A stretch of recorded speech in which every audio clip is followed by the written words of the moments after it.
All right, from Drake London, Jay, to... Yeah. Tucker Kraft. There we go. Yeah, sure. Breakout candidate, Tucker Kraft, the immortal Mr. Kraft.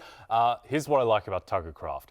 He led all tight ends in yards after catch last season. He's one of the most explosive tight ends in the league, yards after contact as well. He is just an excellent player after the catch. And I think that this muddled Green Bay wide receiver room, I think it plays to Tucker Kraft's upside, because of all these guys, between Jaden Reed, who's in a walking boot, Matthew Golden, who's never played a regular season NFL snap, Romeo Doubs, who kind of left the team briefly last year and then came back and is okay, Dontavian Wicks, who we keep on waiting to break out. There's just a lot of dudes in there, and I don't know what we're going to get out of any of them, but I know what Tucker Kraft's talent is, I know what Jordan Love's rapport is, and when you look at the tight end yak leaders last year, like Tucker Kraft was 9.1 yards after the catch last year. The second best in the NFL was George Kittle at 6.7. That's a massive gap. This guy is super explosive, and I think overall I just want to buy shares of Jordan Love in a way, because I think that he was banged up all the last season. He ended 2023 playing like one of the 5 best quarterbacks in the league. I think he has that upside still in him, and Tucker Kraft is a way to tap into that upside. Yeah, look, I like the call. I'm at tight end 11, and so you mentioned it, right? They have all these wide receivers that are sort of interchangeable into that offense. I mean, we know Reed plays in the slot, but just they have a lot of moving parts there. Except Tucker Kraft, who he is their tight end. He is a big red zone threat. He's the one guy whose role isn't going to switch in and out based on personnel or scheme or who else is on the field for him. And he, from an NFL perspective, broke out last year. I don't think he's broken out fantasy-wise yet. He became a popular waiver wire pickup last year, but there's certainly a scenario with some touchdown luck where you see Tucker Kraft being just a weekly in and out, tight end one starter every single week. I like the point about the consistency, Matthew. He's a great blocking tight end, so that keeps him on the field, and he's an adequate pass catcher. You brought up the yak, Jay. He just runs through people. He has from college to the NFL. It's a translatable skill set. Is the tight end well here, Jay? Yes. I am. My other breakout candidate joining the Tucker Kraft hive is the Kincaid hive, Dalton Kincaid, who had a down year last year, but Matthew, as you kind of vaguely reported, your journalistic exploits from chatting to people at the Combine, Dalton Kincaid was hurt last year, and he's had to deal with it for all the season. I asked a member of the Bills' offensive coaching staff, Sean McDermott, and I said, what happened with Kincaid last year? And he was just like, he was hurt, man. He was hurt all year long. We couldn't get him going. He was just out there gutting it out.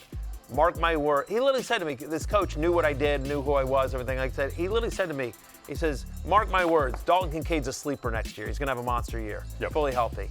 So, and there's other reasons for optimism here. Yep. And also, Dalton Kincaid, they spent a first-round pick on him 2 years ago, which I think you still have to regress to that level of talent, particularly if you're going to at least minimize a bit of last year with the injuries. And then secondly, Dalton Kincaid came on our show and talked about how steep the learning curve is with Josh Allen in terms of creating out of structure and getting on the same page. And last year, Dalton Kincaid, the stat is via PFF's Nathan Janke, who does a great job. He had the 3rd most uncatchable targets for a tight end last season, which, it's not like his quarterback is Desmond Ridder. Right, his quarterback is Josh Allen. That shouldn't happen. They're going to get on the page more often. So there's upside there. There's upside with health. Now, the caveat is that Dawson Knox does play more than you would like if you're drafting Dalton Kincaid. But I think there's positive correlation here where the better Dalton Kincaid plays, the more time that he is going to earn. And it's not like they have to play Dawson Knox all the time. If Kincaid is earning targets and playing really well, then he's just going to play more. And they played different roles in this offense. That's the other thing. They're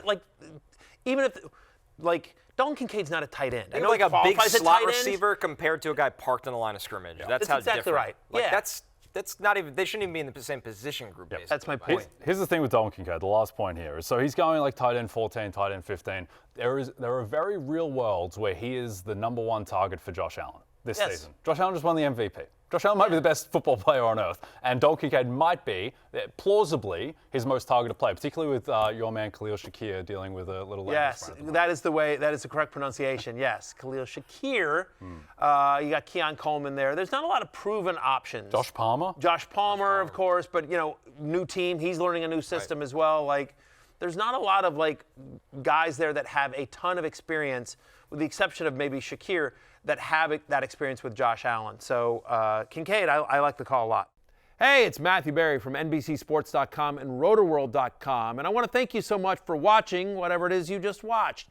Or if nothing else, being too lazy to click out of the autoplay after this video started, after whatever it is you actually wanted to watch finished.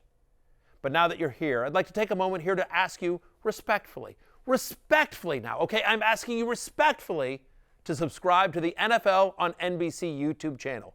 You'll get the latest Roto-World fantasy news headlines, all sorts of great shows, including my own Fantasy Football Happy Hour. So go subscribe now. Again, I'm asking respectfully.